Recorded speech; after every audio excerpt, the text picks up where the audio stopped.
All right, my man, state your name and let them know you on Nickavelli TV. Joe Small, one of the two legends of Harlem.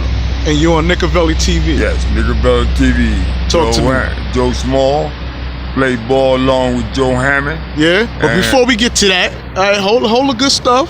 Hold that. Are you a Knicks fan? All my life since 1969, most of my life. Who was the favorite player that you liked on the Knicks? Well, I didn't have favorites because I was a ball player growing up. I liked the whole team. The whole Clyde team? Frazier, the Busher Bradley, all of them. I liked the whole team. All right, now. Favorites I didn't have. Okay, but if you had to choose a player out that bunch, who would you go with? I wouldn't have chose one. Oh, so you are complete. I'm a team player. Oh, you're a team player. Right. All right, so let's talk team basketball with these Knicks, man. Clyde Frazier, how was his game, man? Good offensive player, good defensive player. He was a leader. He was a player, good complete player. He was a champion. He was a champion? The best way to describe Clyde Walt Frazier, a champion. New York Knicks. A champion. Champion.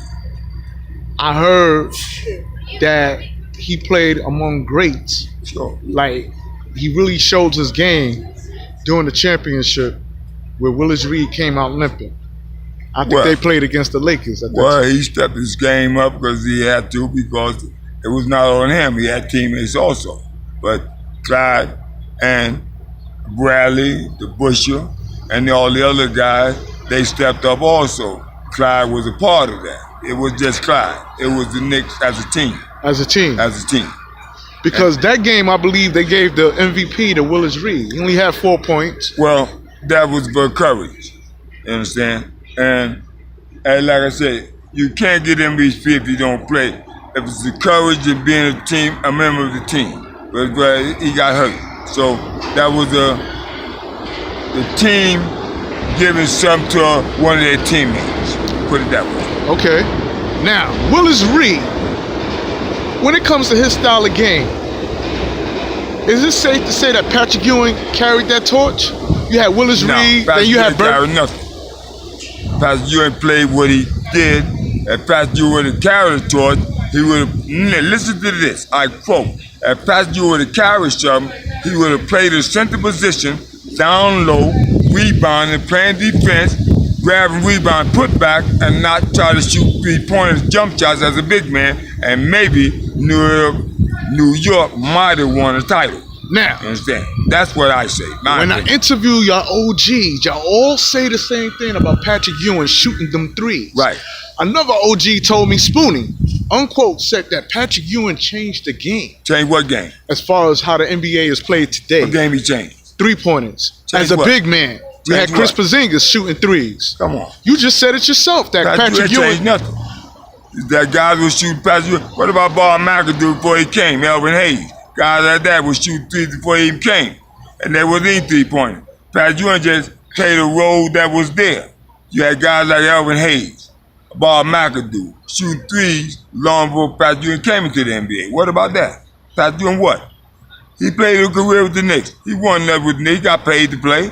What he did? He didn't win no titles. If he would have played his role and played the center position, maybe New York would have had some titles.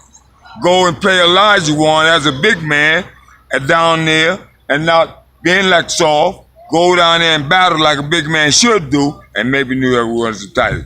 And it's not a quote, that's fact. So are you telling Nickavelli that Patrick Ewing was too soft? There you go. Oh, that's what you said. That's what I'm saying. Charles Oakley and what's my man name? Anthony Mason. Those guys did the dirty work while Patrick up there running his mouth and complaining about Mark Jackson and Ross Strickland, complaining about them what they were giving the basketball because he didn't want to go in the low box where the center was supposed to go, so they got them chased out of New York.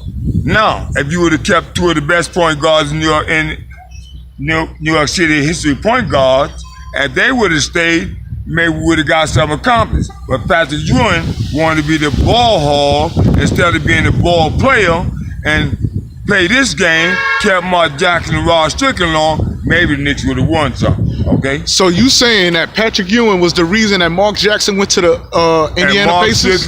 Mark Jackson was traded out of New York because of Patrick Ewing. Why you say that? He wanted the ball on the wing when they wanted to get on the low box where a big man's supposed to get it. They would tell him, get your ass down there and play like a big man with the back to the basket, now shoot jump shot. That's why they was traded out of New York. Now you got facts. So you don't blame John Starks 3 for 18? Hey, blame Pat Riley for not taking them out the game and bringing in Orlando Blackman.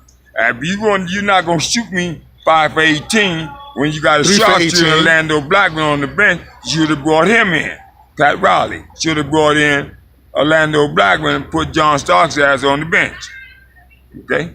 Enough of that, my man. All right, and with that being said, man, this is the OG. He gonna drop a bomb like that and say that's enough of that. And I'm gonna respect that because you got the youth out here. They want to know. Talk about my man Joe Hammond. Let's talk about Joe Hammond. Yeah. Joe Hammond and Joe Small played together with Wagner.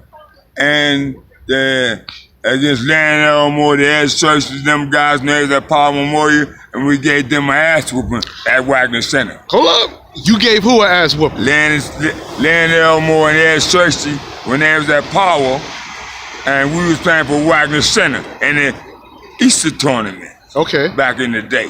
All right. Now let me just pull you up to speed before you go, man, because you're dropping bombs, man. Kyrie and Kevin Durant. These two big names. Would you like to see him on the Knicks? Both in New York. You like to see him? Kemba Walker. If not, Kemba Walker. Kemba Walker. And we'll make a trade there. Send a number 3 draft pick with a few of the R.J. Barrett. Send them out to New Orleans and bring Anthony Davis in the trade to play with KD. And that's being good, man. Nice talking to you. Peace.